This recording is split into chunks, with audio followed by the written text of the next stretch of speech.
La insensatez de los últimos tiempos, y con esto vamos a cerrar esta serie. La siguiente semana vamos a comenzar una serie nueva y vamos a Mateo 25 y vamos a leer algunos versículos ahí. Mateo capítulo 25, si usted trae su Biblia de papel, pues dése prisa para que llegue ahí a Mateo 25. ¿Dónde está Mateo, pastor? Después de Malaquías y antes de Marcos. Ajá. Y si usted dice, ¿y dónde está Malaquías? Bueno, ya. Eso habla de que tiene que memorizar dónde están los versículos de la Biblia. Vamos a leer Mateo 25 y vamos a leer del versículo 1 al 13. Ajá. Recuerde que, mire, antes de leer quiero decirle una cosa.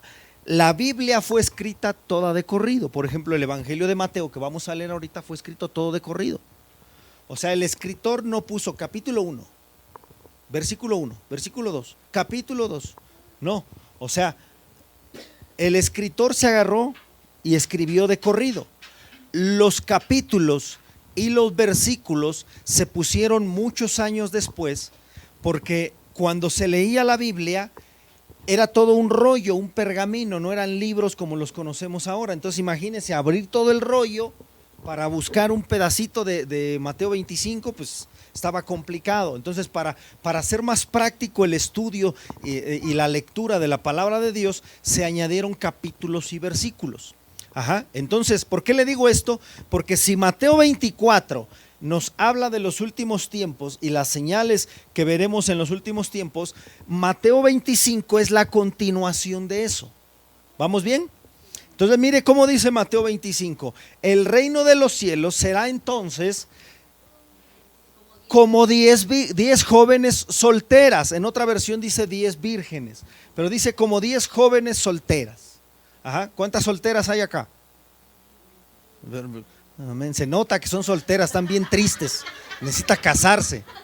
Mire la diferencia. ¿Cuántas casadas hay acá? ¿Y las solteras? Amén. Por eso no agarra nada, hermano. Pero bueno, sigamos adelante. El reino de los cielos será entonces como 10 jóvenes solteras que tomaron sus lámparas y salieron a recibir al novio. 5 de ellas, ¿qué dice? Eran insensatas. Hay una versión que no se la quise poner porque está un poquito más fuerte y dice eran tontas, pero dejémoslo en insensatos. Dice 5 de ellas eran insensatas y 5 prudentes. Las insensatas, las tontas, llevaron sus lámparas, pero no se abastecieron de aceite. En cambio, las prudentes llevaron vasijas de aceite junto con sus lámparas. El versículo que sigue dice: y como el novio tardaba en llegar,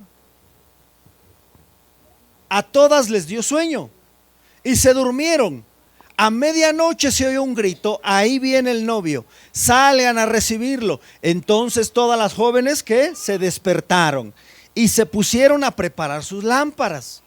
Las insensatas, las tontas, dijeron a las prudentes: denos un poco de su aceite porque nuestras lámparas se están apagando. El versículo que sigue dice: no, respondieron estas, o sea, las inteligentes dijeron no, porque así no va a alcanzar para nosotras ni para ustedes. Es mejor que vayan a los que venden aceite y compren. ¿Para qué? Para ustedes mismas, dice. Entonces, mientras iban a comprar el aceite, llegó el novio. O sea, cuando se fueron al súper, llegó el galán, ¿no? Y dice, las jóvenes que estaban preparadas, o sea, las inteligentes, entraron con él, con el novio, al banquete de bodas y se cerró la puerta. Después llegaron también las otras: Señor, Señor, decían, ábrenos. ¿Pero qué sucedió? Dice, les aseguro que no las conozco, respondió él. Por tanto, agregó Jesús, manténganse despiertos porque no saben el día ni la hora. Ok, la insensatez de los últimos tiempos. Quiero primero darle el trasfondo para que entendamos por qué Jesús contó esta parábola o por qué tomó esta ilustración para hablar de los últimos tiempos. En aquellos tiempos, la pedida de mano era todo un ritual. El compromiso matrimonial era todo un ritual. Hoy en día, pues ya a veces nada más dicen jalas, jalo y se van y ya, ¿no? Pero en aquellos días la cosa era muy distinta. Vamos a suponer que yo era el padre de un joven varón.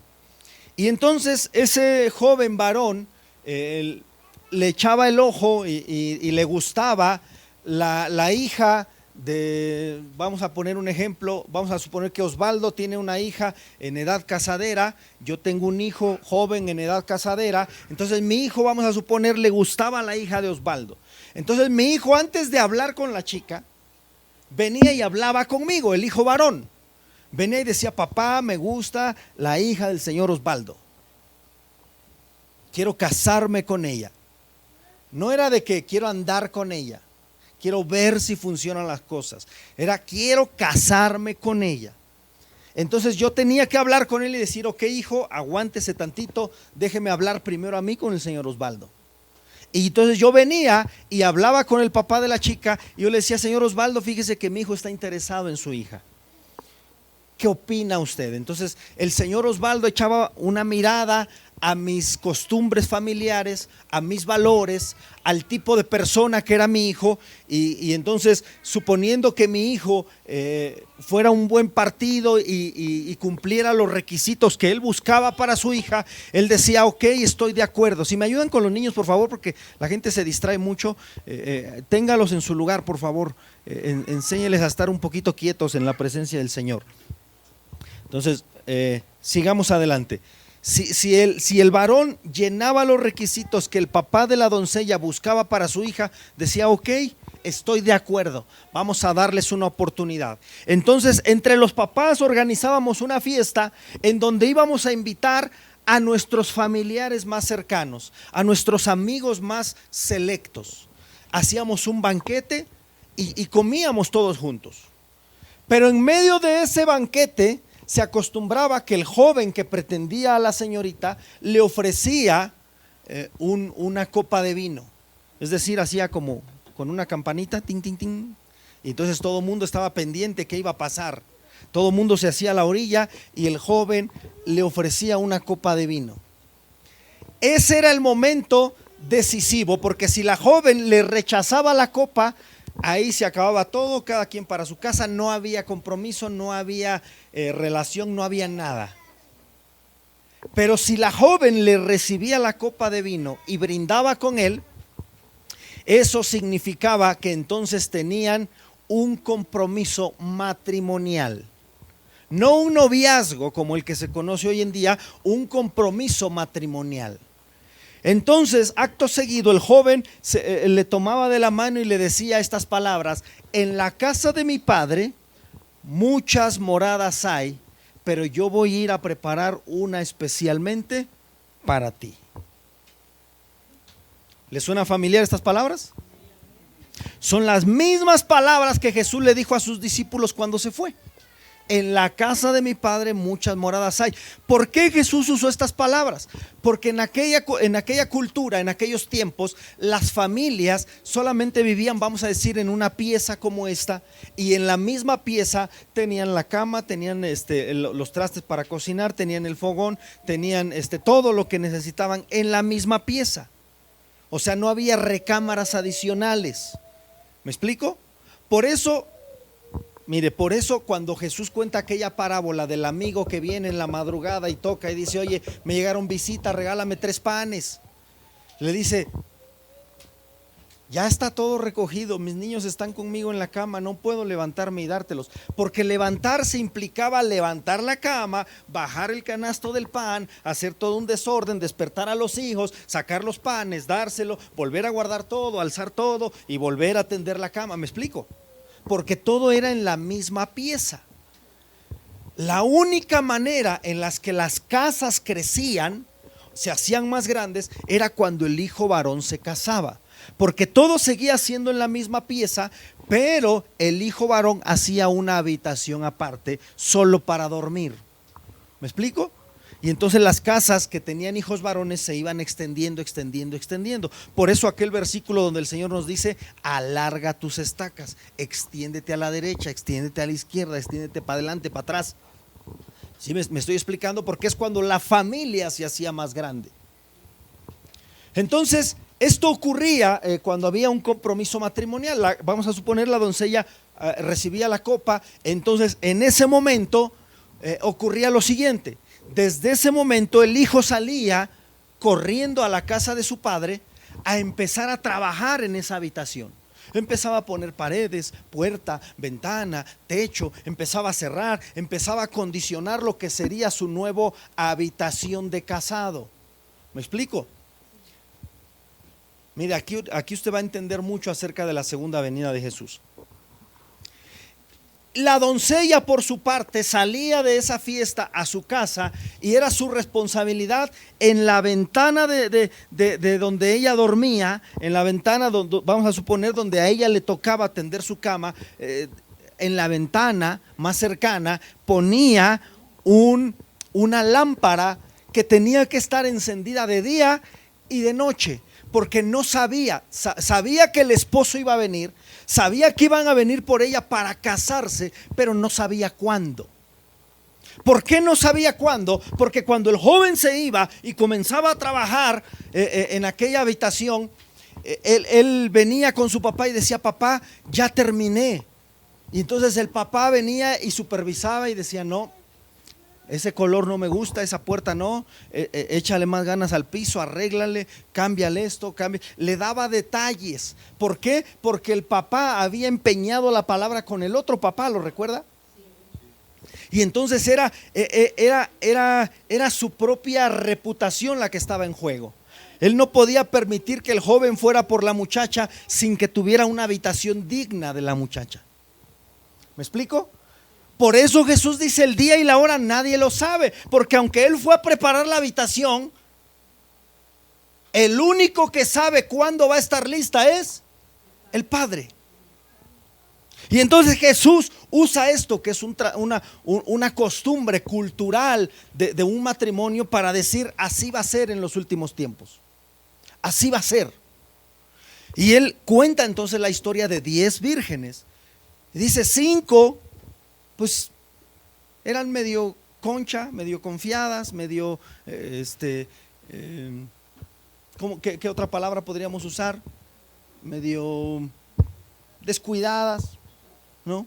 Medio despistadas, medio tontas, ¿no? Y entonces pues se les hizo fácil no tomar consigo aceite. Tomaron lámpara, pero no tomaron aceite con ellas. Mientras que las otras 5, dicen los escritores bíblicos, que hay una versión que dice: se abastecieron con suficiente aceite. Y los escritores, los estudiosos bíblicos, los teólogos que profundizan mucho, yo he encontrado comentaristas que dicen que cuando la Biblia dice que se abastecieron con suficiente aceite, se refiere a que seguramente estas muchachas tomaron consigo 5 o 6 tinajas de aceite. Eso representa algo así como unos 200 litros de aceite, o sea, un tambo de aceite. O sea, no sabemos cuánto se va a tardar, me llevo el tambo y así no va a haber problema. Pero las otras quizá a lo mejor agarraron 1 litro o 2 o una cubetita, ¿no?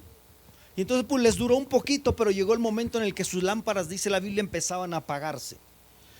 Y mire, yo quiero llamar su atención a algunos aspectos de las 10 vírgenes. Aspectos de las 10 vírgenes. Las 10 tenían la promesa del matrimonio. ¿Está de acuerdo?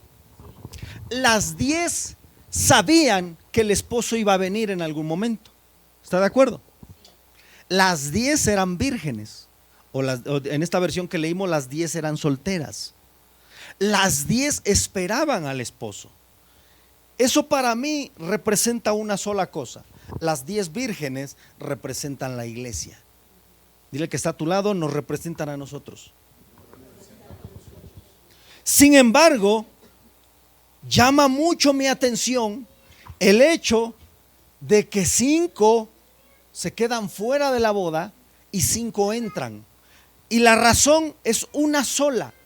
Todo es igual en las 10 vírgenes. Las 10 esperaban al esposo, las 10 estaban listas para recibirlo, las 10 eran vírgenes, las 10 se querían casar, las 10 estaban a la expectativa. Todo es igual. Es más, las 10 tenían lámpara. La única diferencia que usted ve, y esta diferencia hace que la Biblia le llame insensatas a 5 de ellas, es que 5 no tenían aceite. Es lo único que no tenían. Tenían promesa, tenían expectativa, tenían lámpara, tenían emoción de que el esposo iba a venir, lo esperaban, sabían que iba a venir, se querían casar. Lo único que no tenían las insensatas era aceite en sus lámparas. Agarraron la lámpara, pero no agarraron el aceite. Eso significa, hermano, que cuando usted y yo no ponemos atención, cuando nosotros, ¿cómo poder decirlo? Mire, no le voy a dar tanto rodeo. Esta parábola nos enseña que existe la posibilidad de que la mitad de la iglesia, y cuando digo iglesia hablo de los cristianos en todo el mundo, existe la posibilidad de que la mitad de la iglesia en todo el mundo se quede el día del arrebatamiento. Pastor, pero ¿por qué se quedan? ¿No eran cristianos? Sí, sí eran cristianos, eran vírgenes. ¿No sabían que Cristo vendría? Sí, sí sabían. ¿No lo esperaban? Sí, lo esperaban. ¿No se querían ir? Claro que se querían casar. ¿No eran santos? Mire, este no es un tema tampoco de santidad. ¿No eran santos? Pues dice que eran vírgenes. Tenían su vestido listo. Claro. ¿Por qué entonces Jesús nos cuenta una parábola en donde una insensatez puede hacer que hasta la mitad de la iglesia se quede? Y miren, no fue la única vez que Jesús lo dijo. Jesús en otra parte de la escritura dijo: estarán 2 en el campo y 1 será tomado. ¿Cuánto es la mitad de 2? 1. Estarán 2 durmiendo y 1 se irá y 1 se quedará. Estarán 2 moliendo y 1 se irá, 1 se quedará. Y Jesús siempre dice: estarán 2 y 2 y 1, 1, 1, 1. Entonces, ¿qué es lo que puede provocar, hermano? ¿O cuál es la insensatez que veremos en los últimos tiempos que puede provocar que la mitad de la iglesia se quede y la mitad se vaya? La mitad se queda, la mitad nos vamos. Al revés, la mitad se queda, la mitad nos vamos. Claro. Yo camino para el lado que se va. Si este se va, yo camino para acá, y si no, de este lado. Usted, porque está sentado, no tiene para dónde hacerse.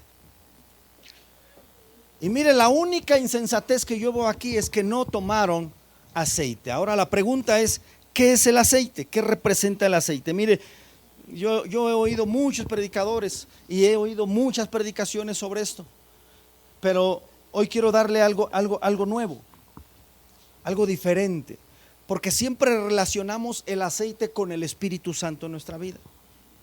Y está bien, no digo que no sea así, pero Dios me reveló 3 aspectos importantes que representan la lámpara y el aceite, 3 áreas de nuestra vida en específico. Y creo yo firmemente que esas 3 áreas, cuando no las tenemos bien cubiertas, pueden provocar que usted y yo, uno de los dos o la mitad de la iglesia, se quede a la hora del arrebatamiento. La lámpara y el aceite. La lámpara y el aceite siempre tienen que ir juntas. De nada te sirve la lámpara si no tiene aceite, y de nada te sirve el aceite si no hay donde contenerlo. ¿Me explico? Usted puede decir: tengo muchísimo aceite. ¿Y dónde lo vas a echar? Es que no tengo lámpara. Y usted puede decir: tengo una lámpara último modelo, Aladín 2023, nueva de paquete. ¿Y con qué la vas a llenar? No, pues que no tengo aceite.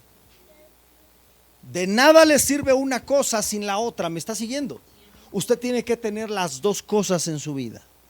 Ahora, ¿qué es la lámpara y qué es el aceite?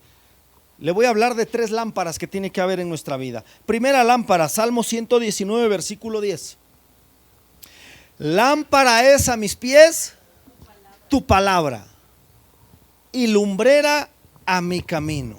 La primer lámpara que Dios me habló para el día de hoy es la palabra. Diga conmigo la palabra. Lámpara es a mis pies tu palabra. Ahora, si estamos hablando de la insensatez de los últimos tiempos, aquí yo le quiero decir lo siguiente. Esto significa que hay personas que conocen la Biblia. Es más, que en su casa tienen 5, 6, 7, 8, 10 Biblias, acomodadas de todas las versiones, de todos los tamaños, de todos tipos de letras, en inglés, en español, en francés, en portugués, de cuero, de plástico, de pasta dura, de pasta blanda, de papel de cebolla, de papel reciclado, de papel estraza, de todos los papeles que haya. ¿Qué significa eso? Tiene lámpara. Ya dio el primer paso. Dile al que está a tu lado, tenemos lámpara. Pero yo le quiero preguntar, ¿será que tiene aceite en su lámpara? Si la lámpara es la palabra, ¿qué es entonces el aceite? El aceite es el espíritu que inspiró la palabra. ¿Me está siguiendo? Dice la palabra de Dios que el que sabe hacer lo bueno y no lo hace es pecado. Eso significa que delante de Dios hay pecados de omisión y pecados de comisión. Es decir, el pecado de comisión es que tú pecas con lo que haces. Cuando mientes, cuando adulteras, cuando fornicas, cuando robas, por lo que haces estás pecando. Pero hay pecado que se comete por lo que no se hace. Pastor, o sea que hasta sin hacer nada puedo pecar, claro. Le pongo un ejemplo. La Biblia dice: no deje de congregarse como muchos tienen por costumbre. Entonces, cuando usted no se congrega, no hizo nada, pero pecó. La Biblia dice: indefectiblemente diezmarás. Cuando usted no lo hace, usted está pecando sin hacer nada. Orad sin cesar. Si usted no tiene una vida de oración, usted está pecando. Pastor, si oro todos los días, cuando desayuno, como y ceno. Bueno, está bien, pero tiene que haber algo más. ¿Me está siguiendo? Entonces, hay gente que sabe la palabra, pero no tiene el espíritu que inspiró la palabra. Tiene una lámpara sin aceite. ¿Me está siguiendo? Hay gente que sabe lo que la Biblia dice. Mire, a mí me ha tocado aconsejar personas que ya no sé ni qué decirles porque saben más Biblia que yo. Y les he dicho: mira, cualquier versículo que yo te pueda decir te lo sabes. Pero ¿por qué estás lejos de los caminos de Dios? ¿Por qué no estás sirviendo? ¿Por qué no estás ejerciendo tu llamado? Y tienen mil excusas para estar lejos de la iglesia. Gente que un día sirvió en la iglesia, hoy está caminando fuera de la iglesia. Gente que un día amó a Dios con todo su corazón, hoy no quieren saber nada de Dios. Y cualquier versículo que tú le digas, ellos ya lo saben, porque incluso aceptaron a Jesús en su corazón. ¿Sabe qué significa eso? Son personas que tienen una lámpara, pero no tienen aceite. Saben que Cristo va a venir, porque han leído la escritura. Saben que tienen que estar preparados. Cada vez que tiembla dicen: ay, Señor, perdóname porque he andado lejos de ti. Pero no tienen el espíritu que inspiró la palabra. ¿Me está siguiendo? Saben que Cristo va a venir. Saben que tienen que estar preparados. Tienen una lámpara, saben lo que la palabra dice, pero no tienen el espíritu que inspiró la palabra. Hay gente que recita versículos como ametralladora. Mire, yo crecí desde muy niño en una iglesia, después me aparté, pero yo fui educado en una iglesia donde desde chiquititos nos enseñaban a memorizar la Biblia. Desde chiquitos: Génesis, Éxodo, Levítico, Número, Deuteronomio, Josué, Jueces, Ruth, Primera, Segunda Samuel, Primera, Segunda de Reyes, Primera, Segunda de Crónicas, Esdras, Nehemías, Esther, Job, Salmos, Proverbios, así hasta el Apocalipsis y de regreso. Por eso cuando en el Instituto Bíblico una maestra de síntesis del Antiguo Testamento dijo: el que me diga los libros del Antiguo Testamento al derecho y al revés de memoria, exenta. La primera clase me le paré enfrente y le dije: Éxodo, Levítico, Números, Malaquías, y de regreso. Ahí nos vemos.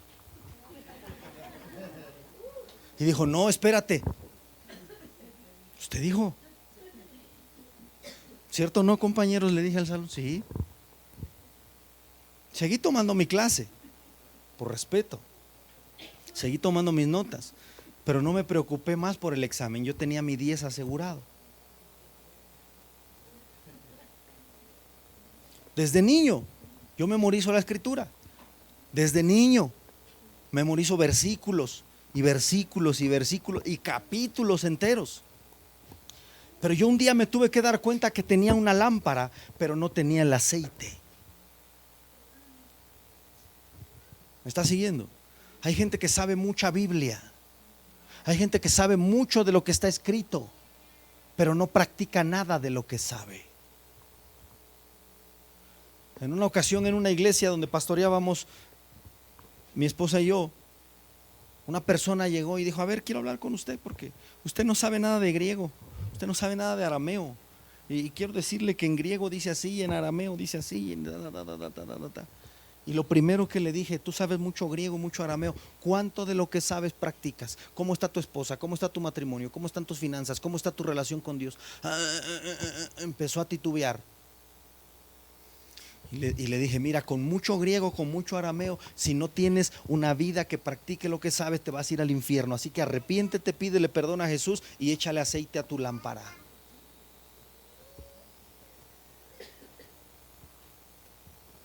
Me dice amén. ¿Cuántos saben que la Biblia dice: Jehová es mi pastor y nada me faltará? Y esa es la lámpara. ¿Cómo usted sabe que tiene el aceite? Cuando ve la despensa vacía, si es de los que se jala los cabellos y: Dios mío, ¿ahora qué voy a hacer? O ve la despensa vacía y dice: Jehová es mi pastor, nada me faltará. Usted tiene lámpara y tiene aceite. Si lo corren del trabajo, si no hay ventas en su negocio y usted ¿qué vamos a hacer? Estamos hasta el tope de gastos ve a pedir prestado, empeña la tele, empeña el carro, vende la casa.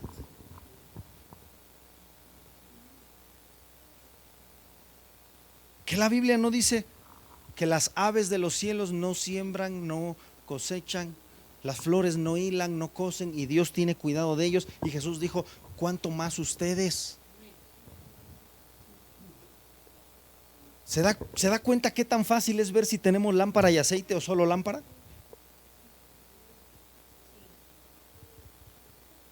¿Cuántos saben que la Biblia dice: yo soy Jehová tu sanador? ¿Sí lo sabe o no? Entonces, ¿por qué se acelera cuando a su niño le da fiebre? Ay, pastor, este niño siempre se me pone bien mal. No tengo ni dinero para la consulta. No tienes dinero, pero tienes oración. Tienes el poder de Dios. ¿Por qué no le oras?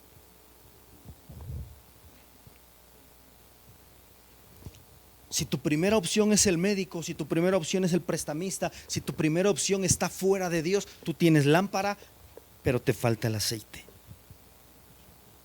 Y cuando tenemos lámpara y no tenemos aceite, entonces venimos a ser como una de esas 5 vírgenes insensatas.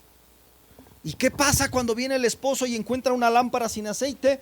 Te quedas fuera. ¿Me estás siguiendo? Segunda lámpara. Primero de Samuel, capítulo 3, versículo 3. Una noche, Elí, que para entonces estaba casi ciego, ya se había acostado. Para quienes no sepan, Elí era el sacerdote, el sumo sacerdote de Israel en ese tiempo. Entonces dice: ya estaba casi ciego y ya se había acostado. La lámpara, aquí está la clave, la lámpara de Dios aún no se había apagado y Samuel estaba dormido en el tabernáculo cerca del arca de Dios. De pronto el Señor llamó. Cuando dice la lámpara de Dios aún no se había apagado, se está refiriendo al propio Samuel.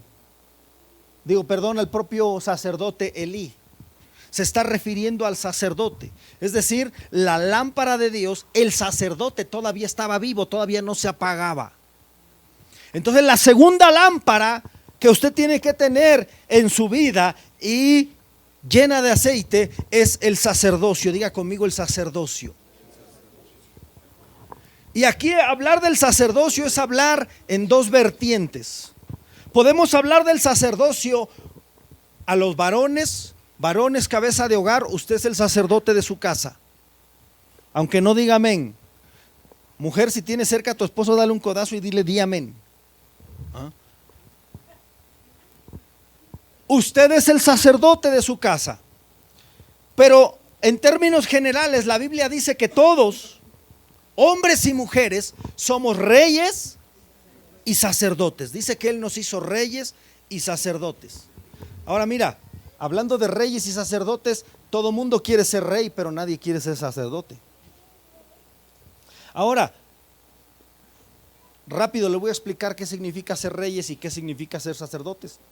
Ser reyes no solamente es tener la autoridad, el dominio y el poder, la riqueza. Ser rey es, ¿quién fue el primero en sembrar para la construcción del templo? El rey. El rey. ¿Ah? El rey Salomón recibió el encargo de su padre David y dice que cuando empezó, el primero en sembrar fue él. Y trajo madera, y trajo oro, y trajo esto, y trajo el otro, y dijo: esta es mi ofrenda para el Señor. David ya también había dejado su ofrenda. David dijo: no le voy a dar al Señor nada que no me cueste. O sea que si usted se preguntaba cuál es la forma correcta de ofrendar, algo que le cueste. Si no te cuesta, hermano. David dijo: no le voy a dar al Señor nada que no me cueste. Eso es lo que hace un rey. Pero no vamos a hablar del rey porque ya sé que no le gusta la ofrenda. Vamos a hablar del sacerdote. La Biblia nos dice que somos reyes y sacerdotes. No dice reyes o sacerdotes. Eso significa que usted no puede despegar en el nuevo pacto el reino del sacerdocio. Usted se vuelve como una moneda. No le puede despegar el sello, el escudo de la otra cara que conocemos como el sol, que es el valor de la moneda, ¿verdad que no lo puede despegar? No es una cara u otra, son ambas en la misma moneda. Eso significa ser reyes y sacerdotes. Usted no puede decir: no, es que a mí me tocó ser rey, o no, es que yo soy sacerdote. No, usted es rey y es sacerdote a la vez. La función principal del sacerdote, ¿cuál era en el Antiguo Testamento? Diga conmigo: ofrecer sacrificios. La función principal del sacerdote era ofrecer sacrificios por él y por el pueblo. Ofrecer sacrificios, ofrecer sacrificios y ofrecer sacrificios y ofrecer sacrificios. Ministrar al Señor. Esa era la función del sacerdote. ¿Vamos bien? ¿Qué significa entonces cuando la Biblia nos dice que la lámpara es el sacerdote? Hay mucho cristiano hoy en día que ha descuidado la función sacerdotal. Esposo, mira, a mí me da mucha tristeza cuando a veces visitamos personas. Me ha tocado con mi esposa: hermano, es que no lo hemos visto en la iglesia. Es que, híjole, el papá. Y cuando nos despedimos, ahí se los mando el domingo. ¿Quién te dijo que el sacerdote decía: ahí les mando la leña para el sacrificio?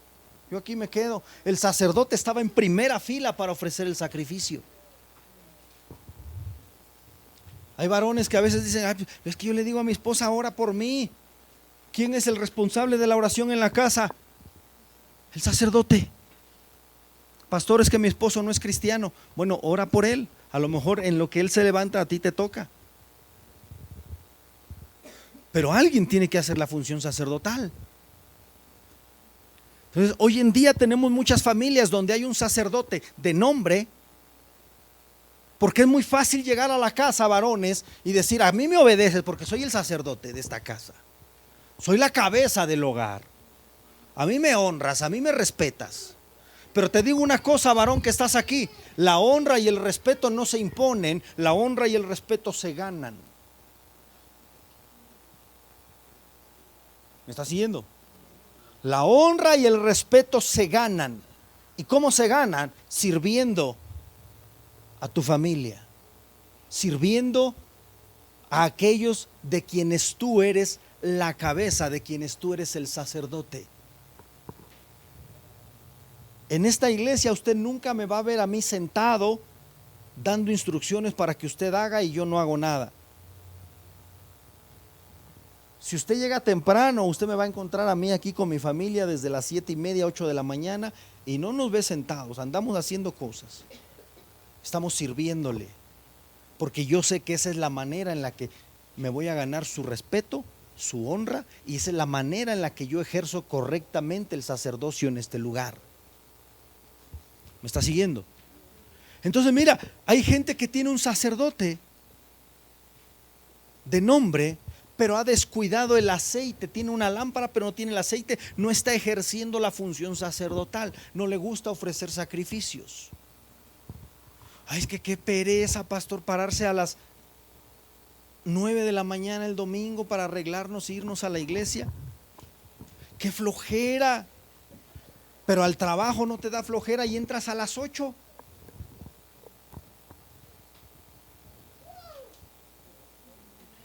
Si no dice amén, diga ay. Algunos entran antes de las 8 porque quieren ganar su bono de puntualidad. No faltan porque quieren ganar su premio de asistencia. Pero a la iglesia que empieza a las 11 no quiere hacer un sacrificio. Y mira, Dios me habló en la semana sobre esto.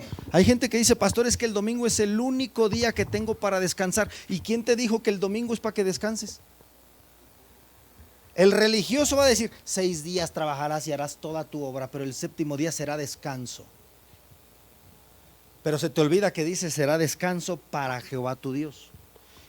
Y hay gente que me ha dicho, pastor, entonces ¿a qué horas descanso? 6 días trabajarás y harás toda tu, incluido tu descanso.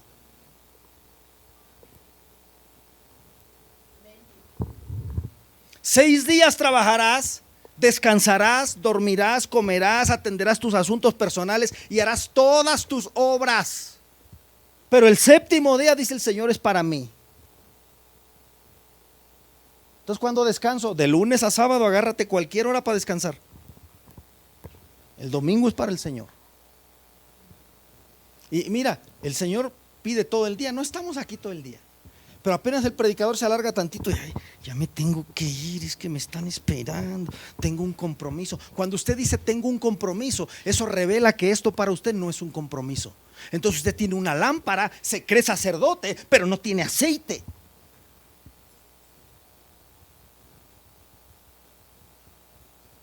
Pastor está enojado hoy. No, estoy tranquilo. Estoy feliz porque ya pusimos esta parte de... Estoy feliz, hermano. Pero le tengo que hablar las cosas como son. Hay gente que dice, ¿por qué no vino a la iglesia? Es que tuve un compromiso. Eso significa que su compromiso está fuera y cuando no tiene compromiso viene. Porque para usted la iglesia no es un compromiso. Ya quisiera yo ver que un día llegue y esté cerrado y se queden allá afuera. Y que, pastor, no va a venir. No, es que tuve un compromiso. A ver qué hace.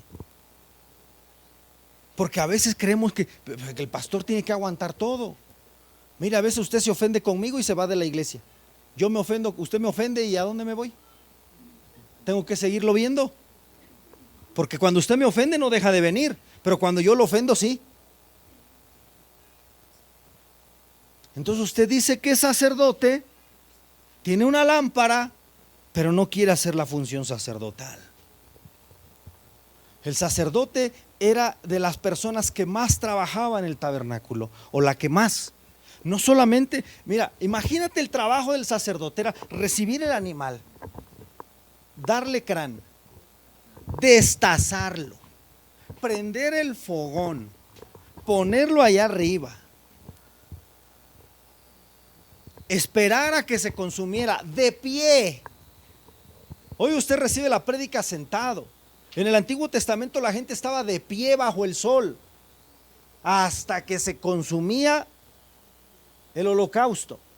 Y entonces el sacerdote tenía que venir, lavarse, cambiarse de ropa, entrar al lugar santo, arreglar la mesa de los panes, prenderle la lámpara que estaba allá, arreglar todos los utensilios que había ahí, limpiarlos, que quedaran todo bien bonito, porque de eso dependía la provisión del pueblo allá. Volver a salir, volver a hacer otro ritual afuera, volverse a cambiar, volverse a lavar, volverse a bañar, volverse a meter hasta el lugar santo, y en el lugar santo hacer otro. O sea, era un trabajo impresionante de horas y horas y horas cada vez que el sacerdote tenía que hacer su función.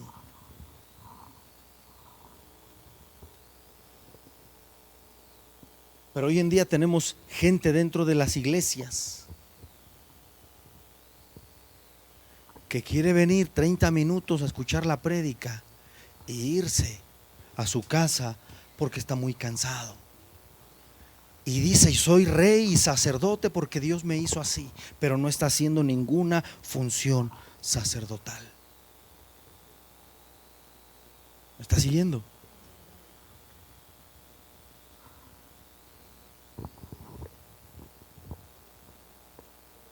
Ya se puso serio. Mire, sóbele tantito la espalda al de al lado. Dígale, tranquilo, no te pongas serio. La cosa no es contigo, dígales, es con los que nos están viendo en internet.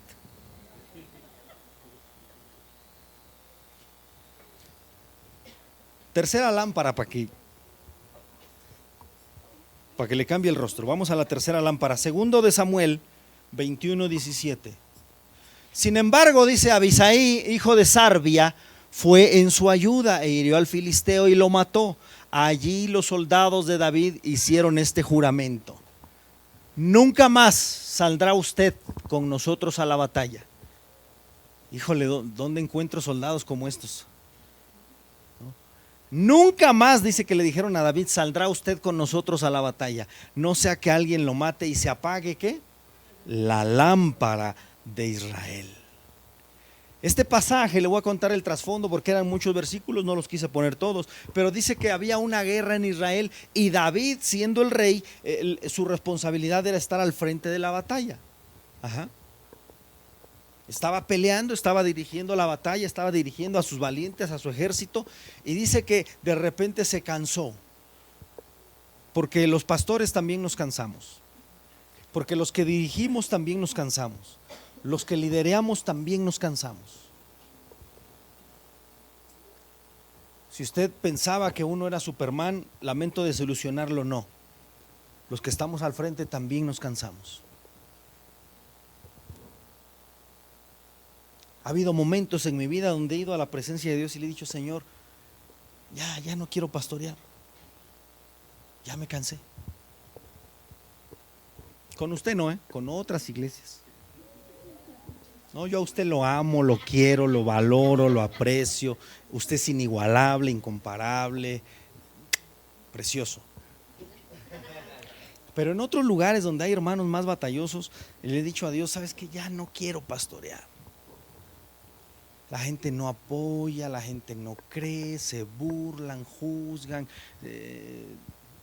Ya me cansé, le he dicho a Dios. Ahora, no crea que he pensado irme al mundo, O sea, una cosa es, dicen por ahí, una cosa es una cosa y otra cosa es otra, ¿no? Yo le he dicho al Señor, mire, yo ya mejor me congrego, sirvo, pero mira, ya después Dios me dice seguro, y yo me conozco, yo sé que empiezo a servir aquí, lo voy a hacer acá y acá, y ya empiezo a hacer un montón de cosas, y otra vez voy a acabar en el mismo lugar.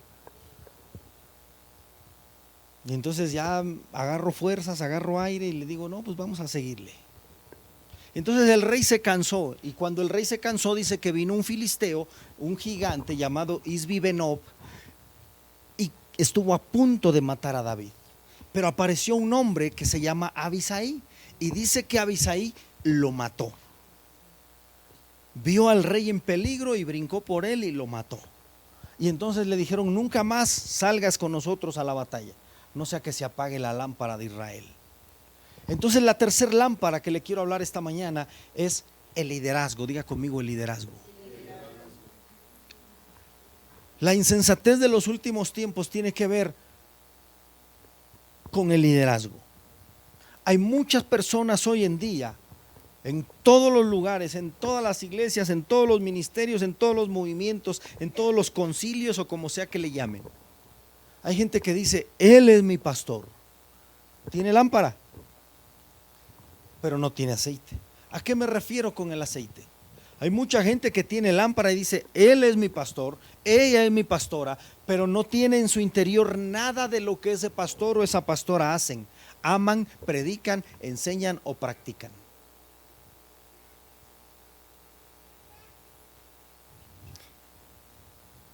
En una ocasión, por allá en otro lugar, cuando se puso de moda el Facebook, ahorita ya está pasando así como, ya mis hijos me dicen que Facebook es de viejitos, ya ellos no usan Facebook, ya usan quién sabe qué tanta cosa. Pero cuando estaba así de moda el Facebook, pues en donde estábamos abrimos un Facebook de la iglesia y todo, y de repente pues uno empieza a seguir y a recibir solicitudes de amistad y a enviar solicitudes de amistad a la gente de la iglesia. Entonces me llegan solicitudes y las empiezo a recibir, veo que es gente de la iglesia, las empiezo a recibir. Y de repente pues ahí en todas el panel de noticias que van saliendo y todo, empiezan a salir las fotos de gente de la iglesia y los empiezo a ver que andan en bailes, en bares, en fiestas paganas. Y al día siguiente, Jehová es mi pastor y nada me faltará. Me congrego ya iba yo a decir el nombre, pero no, me congrego en tal parte. Ven, te esperamos. Lo peor fue cuando empezaron a etiquetarme, como enseña mi pastor, y me etiquetaban. Y ponían una frase que se les había pegado de la prédica. Y le digo una cosa, hermano, a mí me dio pena, porque yo decía, ¿cómo me etiqueta como su pastor? Pero los viernes sube foto en bailes, en antros, y ni se acuerda que tiene pastor, ni se acuerda que tiene iglesia, hasta el lunes, que empieza la semana y está fresquecita la enseñanza. Y entonces descubrí una función que no sabía yo en ese tiempo, ahora ya la sé. Descubrí una función donde bloqueé todas las etiquetas. Y entonces cada vez que alguien me etiqueta, primero la reviso, ya digo, no, sí, que salga, y si no, no sale. Ya aquí hay unos que están diciendo, ¿eso se puede? Sí se puede. Sí. Pero ¿a qué voy con esto? Yo tuve que hablar con algunos, principalmente jóvenes y señoritas, y decirle, hijo, mira, hasta que tu vida no cambie, te voy a pedir un favor. No pongas en ningún lado que soy tu pastor, porque en tu vida no hay nada de lo que hay en mí. Es que yo a usted lo quiero mucho, lo respeto. Qué bueno, te agradezco que me quieras, que me respetes, que me valores, que aprendas de mí, qué bueno. Pero mejor llénate de lo que Dios ha puesto en mí. El apóstol Pablo lo decía de esta manera, él decía, sean imitadores de mí, como yo de Cristo. O sea, llénense de lo que hay en mí. Dios lo dijo de esta manera, le dijo a Moisés, quiero que agarres de tu espíritu y lo pongas sobre Josué. Una impartición. Eso significa que entonces Josué empezó a ser como Moisés. Los cristianos que Pablo les escribía empezaron a imitar a Pablo y a ser como Pablo. ¿Sabe una cosa, hermano? Hoy en día hay muchas personas que dicen tener un pastor, tener una lámpara. Él es mi pastor, él es mi apóstol, él es... pero en sus vidas no refleja nada de lo que hay en esa persona. Es más, te digo algo más preocupante. Hay gente que a veces viene conmigo y me dice, mire, ¿por qué no hace lo que hace ese pastor? O sea, no solamente No solamente no te estás llenando de este aceite, sino pretendes que yo mismo agarre aceite de otro lado.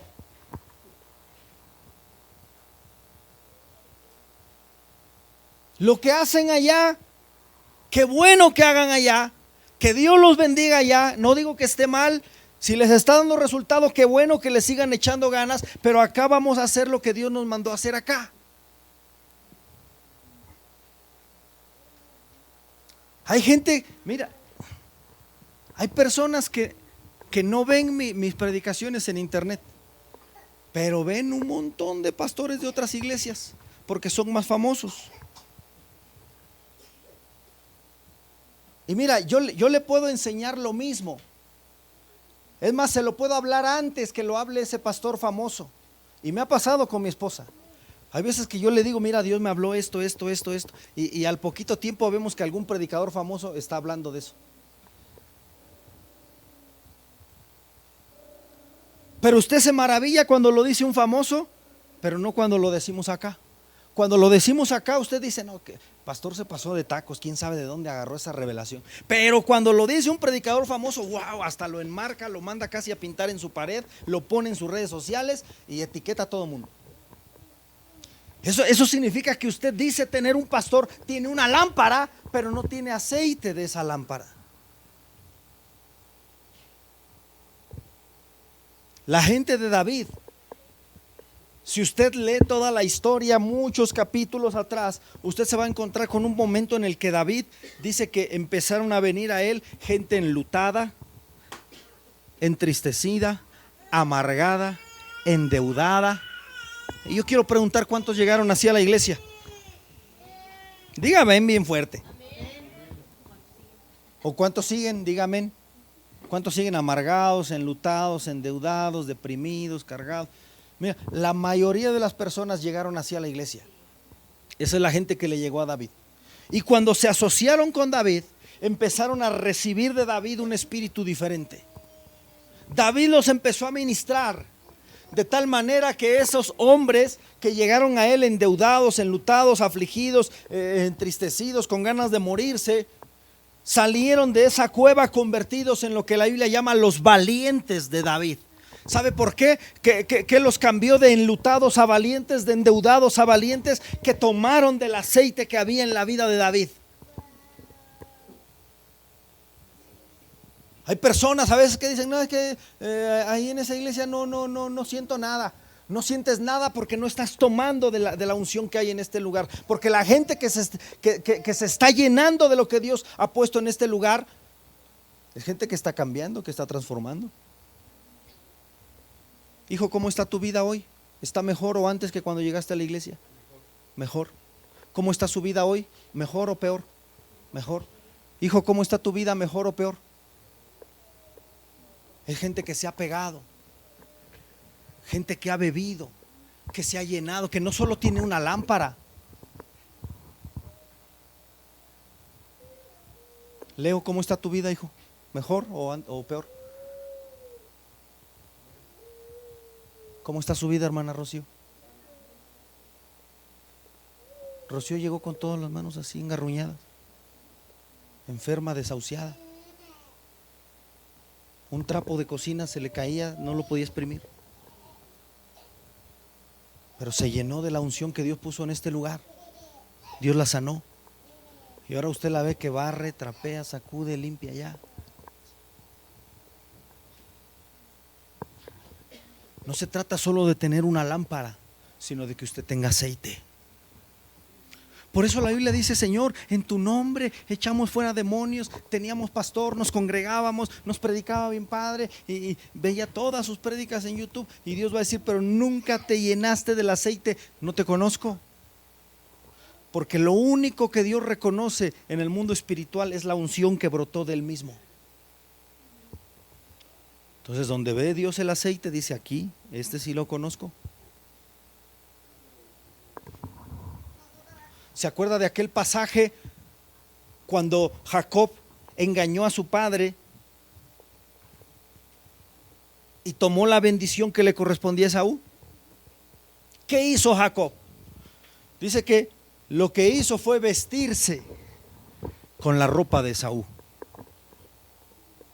Cuando se vistió con la ropa de Esaú, usted sabe, mire, aunque sea la misma familia, ¿no le ha pasado que usted dice, ¿de quién es esta playera? Ah, es de fulano. No porque huela mal, aunque esté limpia, tu aroma se pega en la ropa. Entonces tú dices, ah, esta es de Dana, esta es de Lucas. Si no sabes quién es una manera sencilla de distinguir de quién es la ropa. Entonces la Biblia dice que el padre de Jacob y Esaú ya estaba ciego. Entonces cuando dijo, ¿quién eres? Dijo, soy Esaú. Dijo, a ver, pues acércate porque te oyes como Jacob. Te oyes como Jacob. Acércate. Y dice que le tocó las manos, que estaban cubiertas de piel de animal, porque Esaú era velludo. Y dijo, ah, pues sí, sí se siente como las manos de Esaú. Pero a ver, acércate un poco más, déjame oler tus vestidos.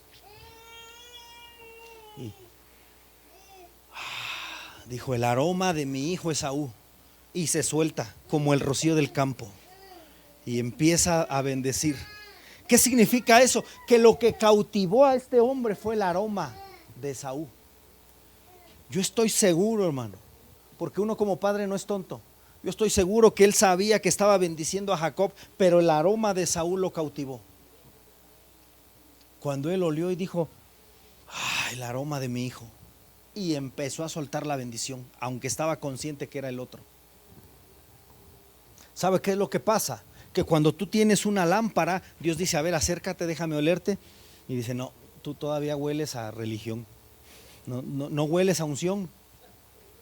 Pero cuando tú llenaste esa lámpara del aceite, cuando no solamente dices que tienes pastor, sino que amas lo que tu pastor ama, haces lo que tu pastor hace, predica lo que tu pastor predica, ves lo que tu pastor ve. Mira, yo estoy seguro que hay personas que cuando yo les platiqué, vamos a hacer esto, yo no veo nada. Pero hay gente que cuando yo le estoy hablando se lo está imaginando, está viendo conmigo. Entonces Dios dice, a ver, acércate. Dice, hueles al pastor de la Jusco, te voy a bendecir.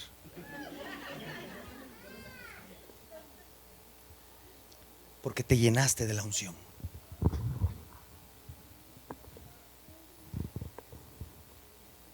La insensatez de los últimos tiempos, usted va a ver mucha gente que dice tener un pastor, pero no hace nada de lo que ese pastor hace. Dice tener una iglesia, pero no hace nada de lo que esa iglesia hace. Dice pertenecer a un lugar, pero no se ve en su vida los resultados de pertenecer a ese lugar. No tiene aceite, tiene una lámpara. Pastor, pero hasta compré mi camiseta de la iglesia. Pues tendrás la camiseta, pero no tienes el aceite. Hasta tengo todos sus manuales. Mira, hay gente aquí en la iglesia que no ha comprado uno solo de mis manuales. Pero dice, es mi pastor.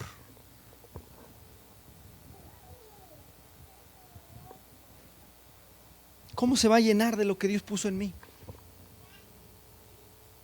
¿Para qué cree que escribo los manuales? Para que no se me olvide, una. Y dos, para transmitirle. Hay gente que dice, ay no, mejor préstamelo y le saco una copia, ¿no?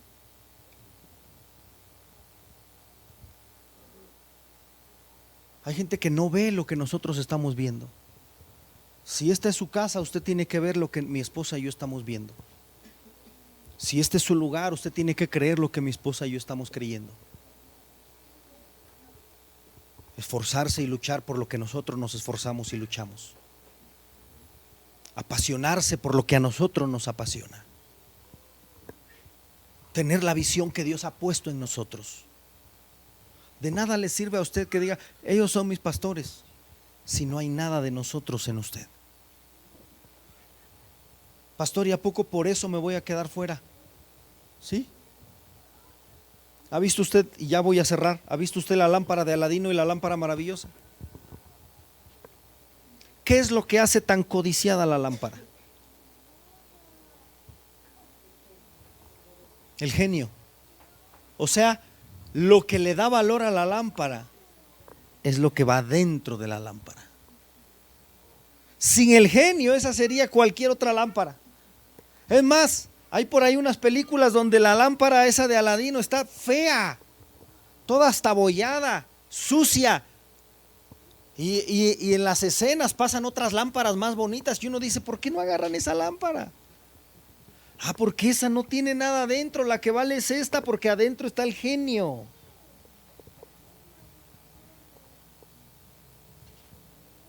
¿Qué significa eso? Que lo más importante es lo que usted carga por dentro.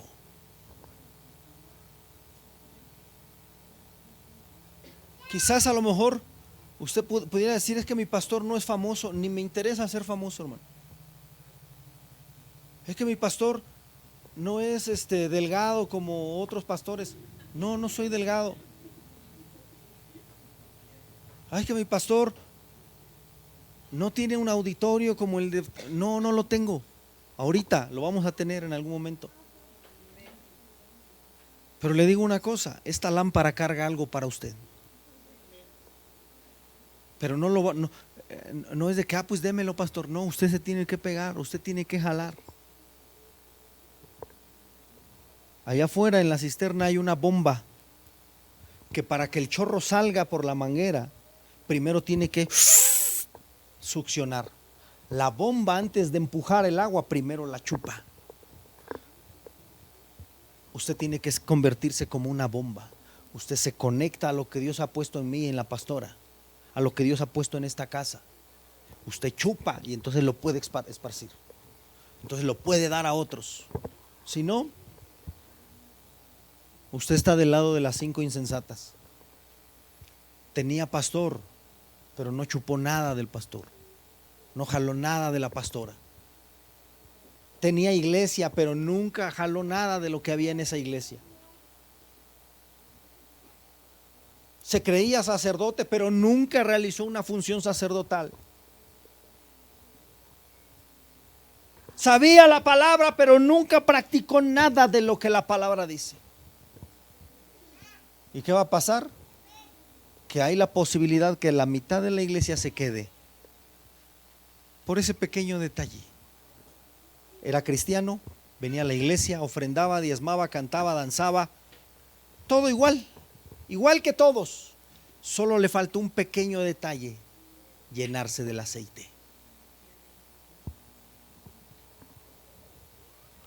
Yo quiero orar por usted en esta tarde ya.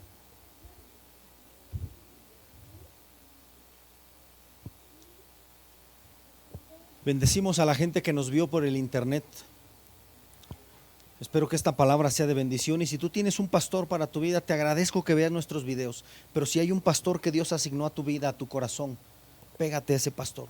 Aliméntate y nútrete de ese pastor. Aliméntate y nútrete de tu casa espiritual. Sé un sacerdote para tu familia. Practica lo que la palabra dice. Que Dios te bendiga. Nos vemos la próxima.